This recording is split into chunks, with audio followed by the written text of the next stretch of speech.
Ladies and gentlemen, boys and girls, welcome to Fenway Park. At Mark Fidrich now, each time he gets the ball back, you'll see him mumble a couple of words to the ball. The first man ever to pitch 5 career no-hitters. Touch a ball, Joe. I don't believe what I just saw. And it's another chance for Mitchell, and he makes a bare-handed catch. Ricky goes, a pitch ticket, he's going to have it. Leaps high in the air, and he's got it. An incredible catch by the King. And let it be said that number 8, Cal Ripken Jr., has reached the unreachable star. Today, I consider myself the luckiest man on the face of the earth. Now, ladies and gentlemen, boys and girls, we invite you to rise. We invite you to rise. Hey fans, welcome to the Daily Rewind. My name's Tom Hannon, and I'm your host. The Daily Rewind is brought to you by ThisDayInBaseball.com.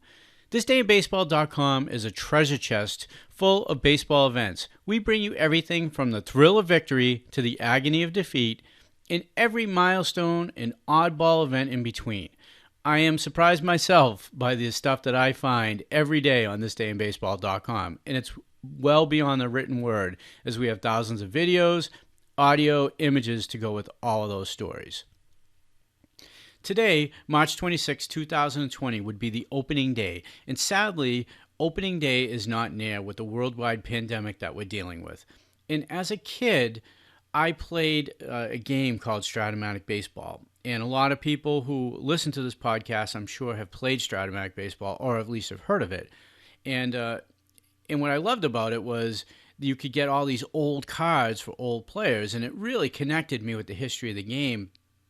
And players were more than just statistics. I mean, I would actually play games with, Richie Ashburn and Bob Gibson, Chuck Klein, and all these players, Shoeless Joe Jackson and Ty Cobb, and they became more than just a player with statistics. They became somebody that got big hits when I needed them, and they didn't get big hits in some cases. Or Walter Johnson would come in and against the Yankees lineup and throw a 1-0 no-hitter, against their all-time teams, and they became different. It was almost like a virtual world. They became real, and it was a game that I loved to play, and I collected every card I could from the late 70s all the way up until 2010.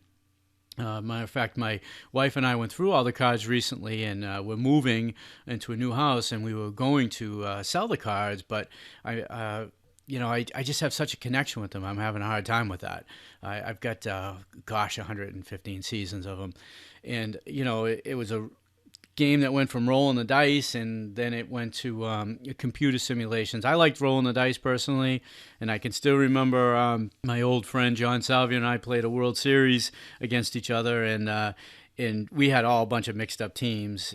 We did a bunch of trades and those type of things, but Howard Johnson actually was playing for the Dodgers through a trade, and he ended up hitting a game-winning home run in the World Series, and I rolled a 311. And if you don't know Strat, you don't know what that means, but anyways, it was an amazing time, and it was a fun game to play. And I guess what I'm talking about Strat O Matic is what they're doing, and it's very exciting, is they're actually simulating the 2020 season until the actual season starts. And we don't know when that's going to be. So what I'm going to do is, when I do a episode, I'm going to fill you in on the day. And that way you can get some feeling of what happened for This Day in Baseball. I'm still going to bring you This Day in Baseball after the Strat O Matic. After I tell you what happened on their 2020 season simulation, I'm going to tell you about This Day in Baseball, and I've got some Mickey Mantle coming for you, so that'll be pretty exciting. So this is the results for their first day, which the defending champion Nationals were among the opening day winners in the Strat O Matic 2020 season simulation. The Red Sox, Brewers, Rockies, Cardinals, Braves also recorded last at-bat wins. The Astros are going to bow to the Angels, and the O's spoil Garrett Cole's Yankee debut. Just as opening day has produced some of baseball's memorable games, the Strat O Matic simulation included numerous exciting contests. The defending champion Washington Nationals knocked off the Mets 4-3 on a ninth-inning tie-breaking home run by Howie Kendrick off Mets closer Edwin Diaz. Rafael Devers' ninth-inning solo shot off Ken Giles gave the Red Sox a 3-2 win at Toronto.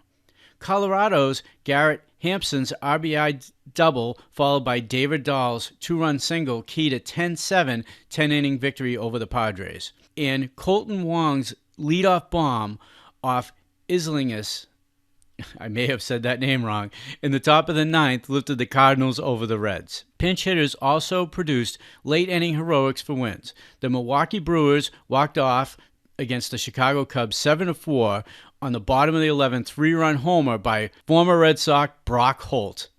That's amazing. As a Red Sox fan, I couldn't be happier that Brock Holt hit that home run. He's such a great guy. Johan Camargo came off the bench to take Johan Lopez out of the yard in the top of the ninth to propel the Braves past the Diamondbacks. And though not a last win at bat, Baltimore scored twice in the 7th inning to ruin the Yankees' debut of Garrett Cole in a 3-2 Birds win at Camden Yards. And of course, in LA, the Dodgers prevailed 10-3 behind Clayton Kershaw, but newly acquired Mookie Betts takes the collar, going 0-4. And you can check out Strat O Matic websites for more info. You can also look on thisdayinbaseball.com. I've created a special tag for Strat O Matic for the 2020 season simulation, and the links are in the show notes. And this came from Hal Richmond, who I've met when I've gone to opening day, which was kind of cool. I've also read his book, Strat O Matic Fanatic, which is really good too. But Hal said, the opening day results reflect the realism and unpredictability of baseball. I think it's fitting that so many of today's simulated results produced exciting finishes, and we look forward to how the rest of the Strat O Matic season unfolds until the on-field games return. On to the Daily Rewind. On March 26, 1951, in an exhibition game at the University of Southern California, Mickey Mantle propels a home run estimated at 650 to 660 feet.